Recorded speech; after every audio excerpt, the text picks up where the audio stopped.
रिया अपने घर में सबसे छोटी थी। रिया से बड़े दो भाई थे जो कि अपनी अपनी गृहस्थी में बस गए थे। माता पिता, भाई भाभियों और एक छोटा सा भतीजा, सब मिलजुल कर खुशी खुशी रहते हैं। रिया ने अपनी इंजीनियरिंग पूरी कर ली थी और अपने ही कैंपस में होने वाले इंटरव्यू में सिलेक्ट हो गई थी। बतौर 6 महीने इंटर्नशिप करने के बाद रिया उसी कंपनी से जुड़ी रही। ऑफिस की घड़ी ने जैसे ही शाम के 6 बजाए, रिया जल्दी से अपना बैग उठा तेज कदमों से स्टेशन की तरफ चल पड़ी। आज उसका मन एकदम बादलों की तरह उड़ रहा था। उड़े भी क्यों ना, आज उसे अपनी पहली तनख्वाह जो मिली थी, वह घर में सबके लिए कुछ न कुछ लेना चाहती थी। रोज शाम होते होते उसका मन और तन दोनों थक जाते थे, पर आज उसका उत्साह देखते ही बनता था। आइए अब रिया से मिल लेते हैं। रिया 24 वर्षीय आज के ज़माने की नवयुवती है। सांवला सलूला रंग, आम की फाक जैसी आंखें, छोटी सी नाक, बड़े बड़े होठ। सुंदरता में उसका कोई जवाब न था। घर में सबकी लाडली। जीवन से अब तक तो जो चाहा वह मिल गया। बहुत बड़े सपने नहीं देखती थी, थोड़ी में ही खुश थी। वह तेज कदमों से दुकानों की तरफ बढ़ी।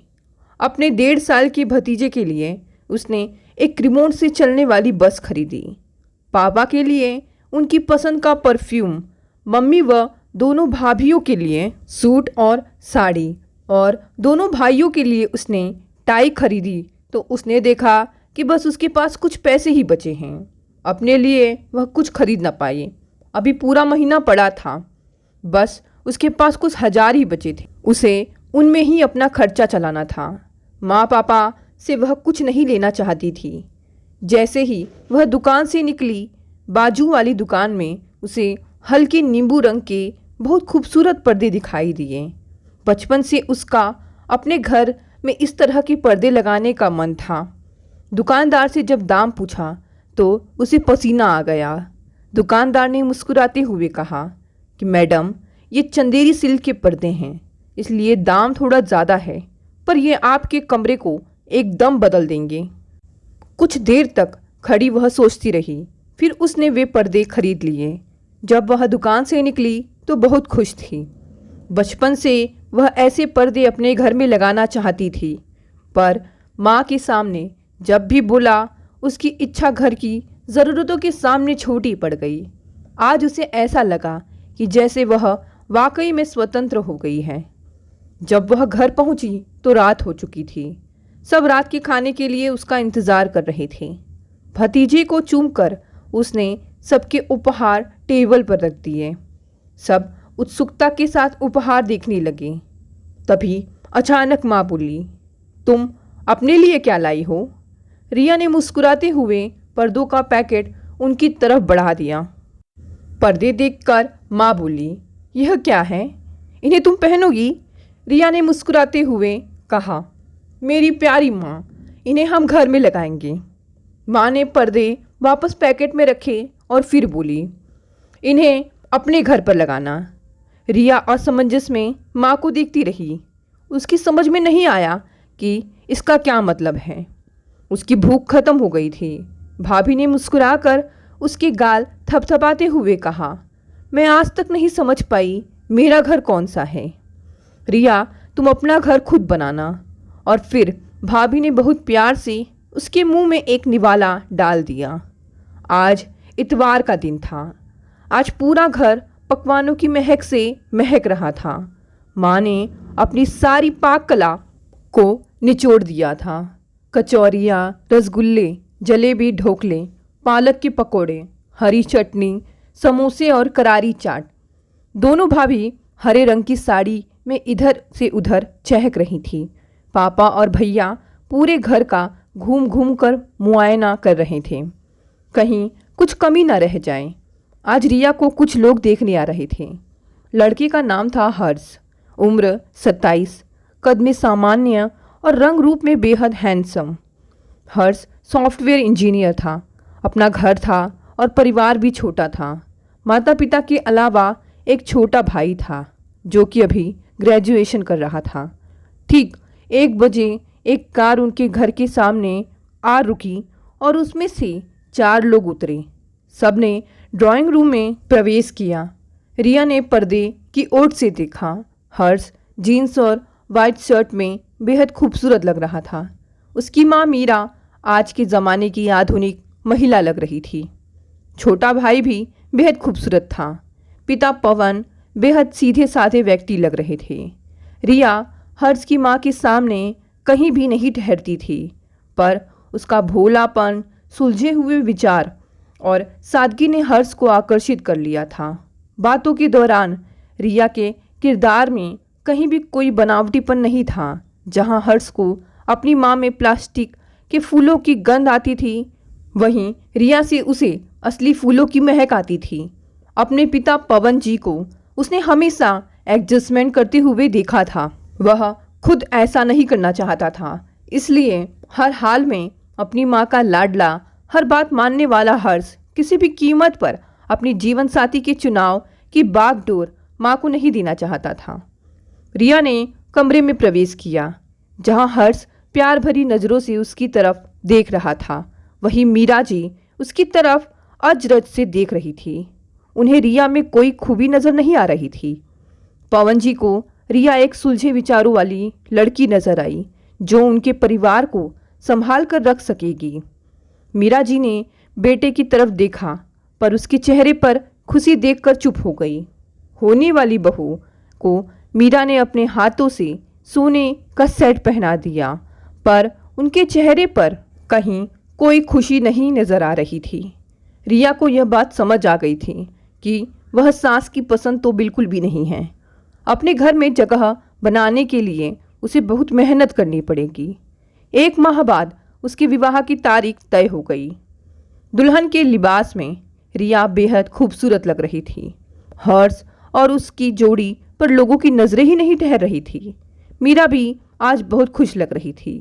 कन्यादान करते हुए रिया के माँ और पापा की आंखों में आंसू थे। वह उनके घर की रौनक थी। विदाई पर पवन जी ने हाथ जोड़कर कहा, बहू नहीं बेटी लेकर जा रहे हैं। रिया ने कुछ दिनों में यह तो समझ लिया था कि इस घर में बागडोर सास के हाथों में है। यह घर सास का घर है और वह घर उसके माँ बाप का घर था, पर उसका घर कहाँ है? इस सवाल का जवाब उसे नहीं मिल पा रहा था। अभी कल की ही बात थी। रिया ने ड्राइंग रूम में थोड़ा सा बदलाव करने की कोशिश करी तो सासू ने मुस्कुरा कर कहा, बहू तुम हर्ष की बीवी हो, इस घर की बहू हो और मैं इस घर की सास हूँ और इस घर को मैंने बनाया है, इसलिए अपने फैसले और अपने अधिकार अपने कमरे तक सीमित रखो। रिया चुपचाप खड़ी सुनती रही। पति से जब भी उसने इस बारे में बात करनी चाहिए, उसने हमेशा यही जवाब दिया कि रिया उन्हें थोड़ा समय दो, उन्होंने सब कुछ हमारी खुशी के लिए ही करा है। रिया अपने मनोभावों को चाहकर भी समझ नहीं पाती थी। खुश रहना उसकी आदत थी और हारना उसकी फितरत में नहीं था। देखते ही देखते 1 साल बीत गया। आज रिया की शादी की पहली वर्षगांठ थी। उसने पति के लिए घर पर पार्टी करने का प्लान बनाया। उसने अपने सभी दोस्तों को निमंत्रण भेज दिया। तभी शाम में रिया ने देखा कि सास की किटी पार्टी का ग्रुप आ धमका। रिया ने सास से कहा, माँ आज मैंने अपने कुछ दोस्तों को आमंत्रित किया है। सास ने जवाब में कहा, बहू तुम्हें पहले मुझसे पूछ लेना चाहिए था, मैं तो अब कुछ कर नहीं सकती हूँ, तुम अपने दोस्तों को कहीं और बुला लो। रिया उठ खड़ी हुई, अपने अधिकारों की सीमा रेखा समझती रही। मन ही मन उसने एक निर्णय ले लिया। रिया ने शाम की पार्टी के लिए घर के बदले होटल का पता अपने सभी दोस्तों को व्हाट्सएप कर दिया। हर्ष को भी वहीं बुला लिया। हर्ष ने रिया को लाल रंग की कांजीवरम साड़ी और बेहद खूबसूरत डायमंड सेट उपहार में दिए। रिया जैसी सुलझे विचारों वाली जीवन साथी पाकर हर्ष बेहद खुश था। रिया को अपनी जिंदगी से कोई शिकायत नहीं थी, पर फिर भी कभी कभी वह पर्दे उसे मुंह चिढ़ाते थे। हर्ष उसे हर तरह से खुश रखता था, पर वह कभी रिया की अपने घर की इच्छा को नहीं समझ पाया था। रिया को अपने घर को अपना कहने या महसूस करने का अधिकार नहीं था। वह उसकी जिंदगी का वह खाली कोना था जिसे कोई भी नहीं समझ पाया था, न उसके अपने माता पिता ने, न हर्ष ने और न ही उसकी सास ससुर ने। रिया ने धीरे धीरे इस घर में सभी के दिल में जगह बना ली थी। सास भी अब उससे खींची खींची नहीं रहती थी, देवर की मासूम शरारतों का वह हिस्सा बन गई थी। आज चारों तरफ खुशी का माहौल था। दिवाली का त्यौहार वैसे भी अपने साथ खुशी, हर्षोल्लास और अनगिनत रंग लेकर आता है। पूरे घर में पेंट चल रहा था।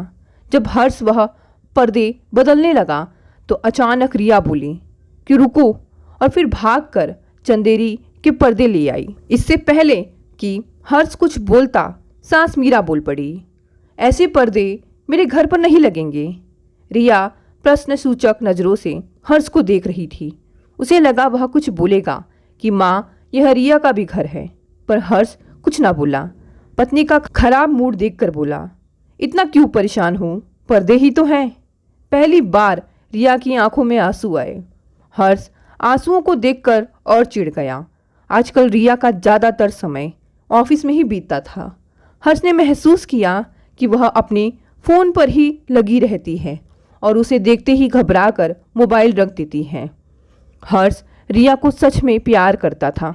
वह रिया से पूछना चाहता था, पर उसे डर था कि कहीं सच में उसके जीवन में उसकी जगह किसी और ने तो नहीं ले ली है।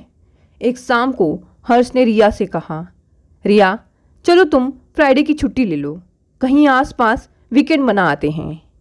रिया ने अनमने से कहा, नहीं हर्ष, बहुत काम है ऑफिस में। चाह कर भी हर्ष रिया के व्यवहार में जो बदलाव आया है उसे समझ नहीं पा रहा था। वह रात को भी घंटों लैपटॉप पर बैठकर न जाने क्या करती रहती। हर्ष जैसे ही उसे आवाज़ देता वह घबरा कर लैपटॉप बंद कर देती। हर्ष जितना उसके करीब जाने की कोशिश करता वह उतना ही उससे दूर जा रही थी।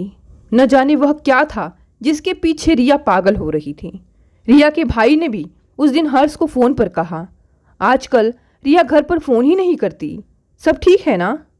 हर्ष ने कहा, नहीं, आजकल ऑफिस में बहुत काम है। देखते ही देखते 2 साल बीत गए। अब हर्ष और रिया दोनों के माता पिता की इच्छा थी कि वे अपने परिवार को आगे बढ़ाएं। आज फिर से उनकी शादी की सालगिरह का जश्न था, पर आज सास ने खुद दावत रखी थी। रिया ने एक बहुत ही खूबसूरत रंग की कुर्ती पहनी हुई थी। हर्ष की नज़रें उससे हट ही नहीं रही थी। सब लोग उन्हें छेड़ रहे थे कि वे खुशखबरी कब दे रहे हैं।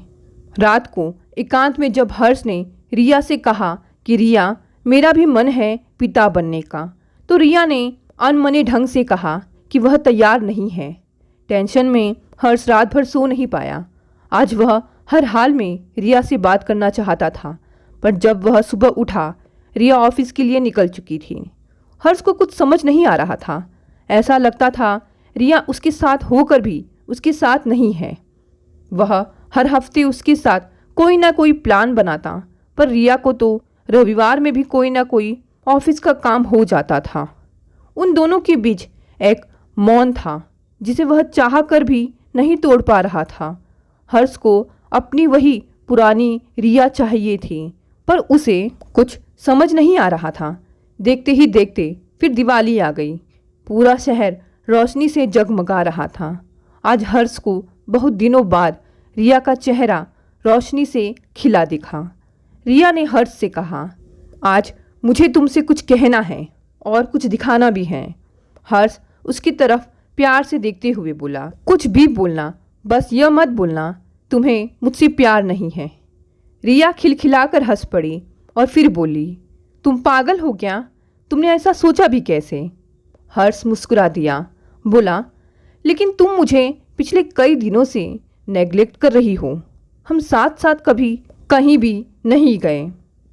पता नहीं हर्ष तुम्हें समझ आएगा या नहीं, पर मैं पिछले 1 साल से अपनी पहचान और अपने वजूद, अपनी जड़ें ढूंढ रही थी।